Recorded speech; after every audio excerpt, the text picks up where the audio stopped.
दोस्तों, स्वागत है आपका डीके जनरल 4354 पर डरावनी और सच्ची कहानियों की दुनिया में। क्या आपने कभी आधी रात को अपने दरवाजे की घंटी सुनी है? सोचिए, दरवाजा खोलते ही सामने खड़ा हो एक छोटा बच्चा और वो आपको देखकर कहे, पापा देर क्यों कर दी दरवाजा खोलने में? लेकिन सबसे डरावनी बात यह हो कि आपकी जिंदगी में कभी शादी तक नहीं हुई हो और आपकी कोई औलाद ही नहीं हो। तो आखिर वो बच्चा कौन है और वो आपको पापा क्यों कह रहे हैं? दोस्तों, ये सिर्फ कहानी नहीं, ये एक ऐसा रहस्य है जो आपकी रूह तक हिला देगा। तो वीडियो को आखिरी तक जरूर देखना, क्योंकि हर मिनट पर आपको लगेगा कि अब आगे क्या होगा।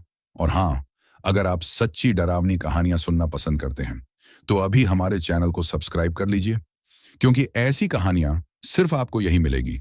और हाँ, आप हमारी कहानी कहां से सुन रहे हो और आपका नाम क्या है, प्लीज कमेंट करके जरूर बताना।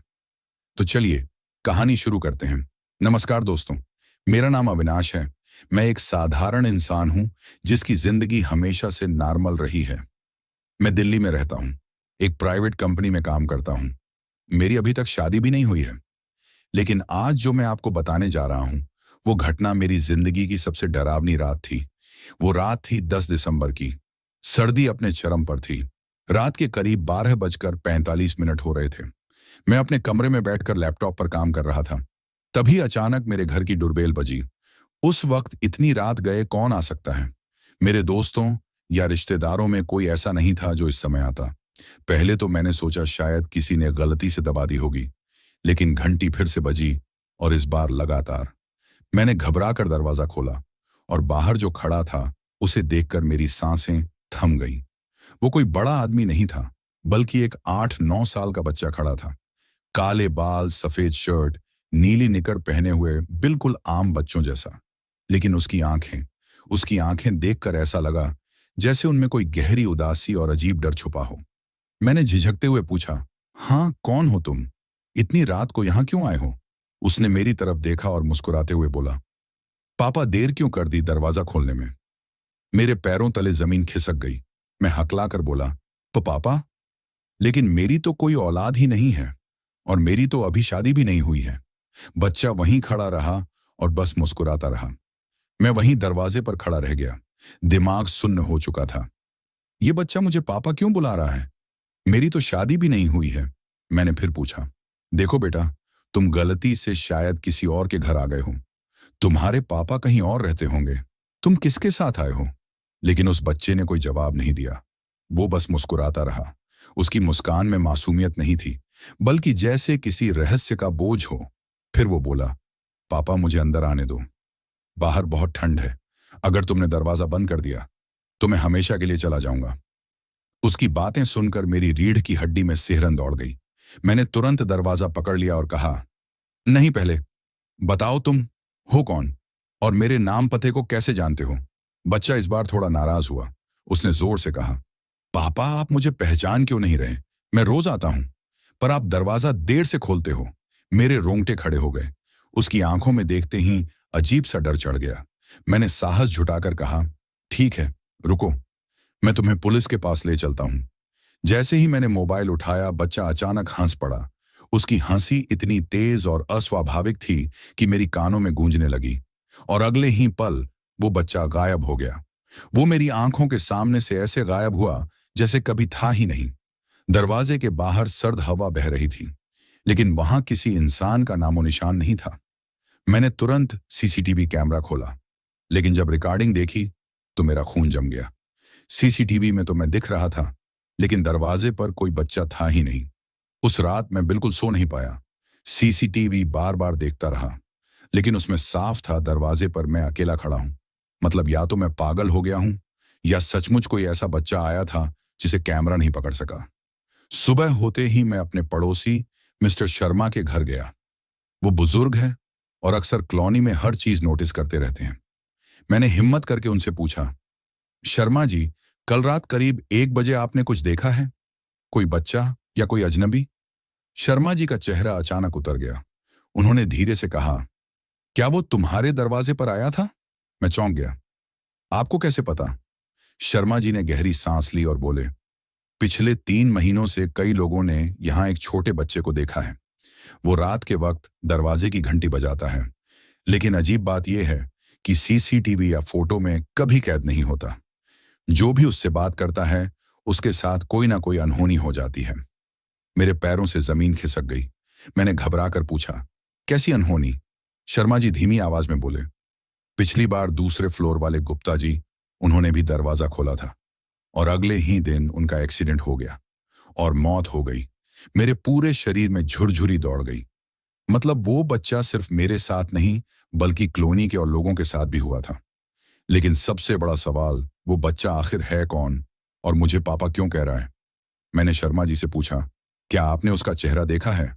उन्होंने कांपते हुए कहा, नहीं, मैं तो बस खिड़की से परछाई ही देख पाया था।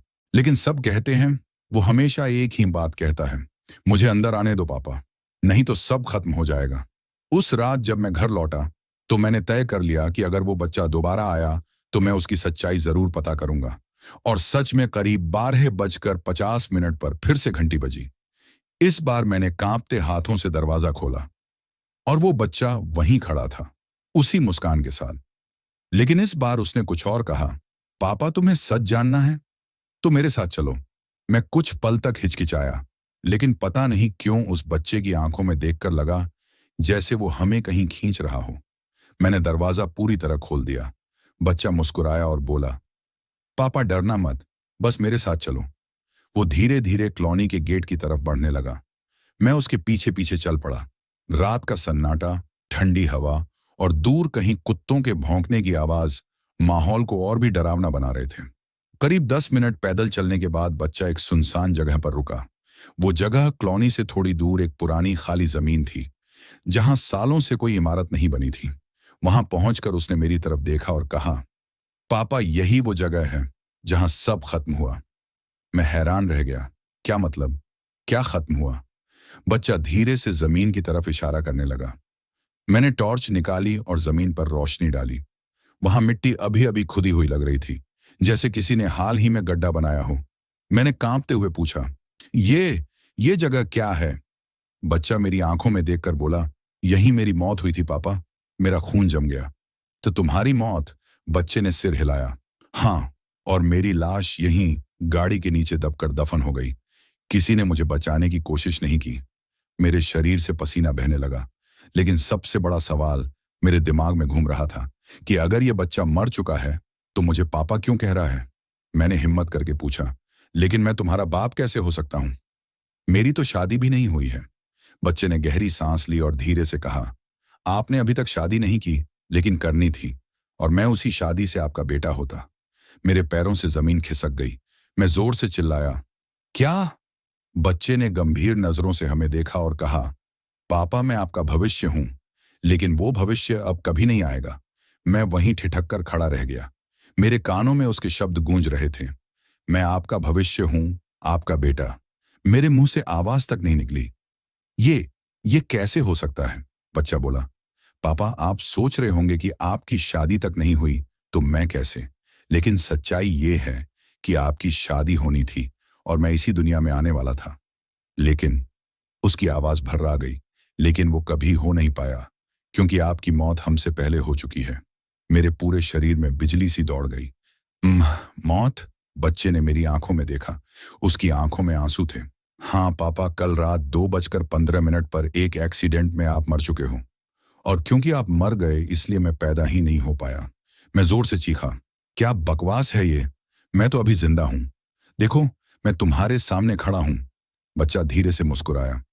आपको लगता है आप जिंदा हैं, लेकिन सच ये है कि आप अब बीच रास्ते में अटके हुए हो, न पूरी तरह जिंदा न पूरी तरह मरे हुए।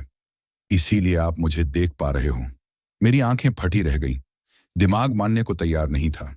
बच्चा धीरे धीरे मेरी तरफ बढ़ा और बोला, पापा कल रात कॉलोनी के सामने मेन रोड पर जो ट्रक आया था वो सीधा आपसे टकराया। आपकी मौत वहीं हो गई और आप घर कभी लौट ही नहीं पाए। मेरे गले में जैसे कांटे चुभ गए। मेरे दिमाग में कल रात की घंटी याद आई।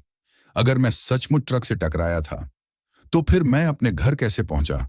मैंने कांपते हुए पूछा, अगर मैं मर चुका हूं तो ये सब घर, ये कॉलोनी, ये सब क्या है? बच्चा ठंडी आवाज में बोला, ये मौत और जिंदगी के बीच की परछाई है पापा। यहां इंसान को सिर्फ वही दिखता है जो उसकी रूह देखना चाहती है। मैं वहीं जमीन पर बैठ गया। मेरे हाथ कांप रहे थे, आंखों से आंसू बहने लगे, और तभी बच्चे ने आगे बढ़कर मेरा हाथ थाम लिया। उसका हाथ बर्फ जैसा ठंडा था।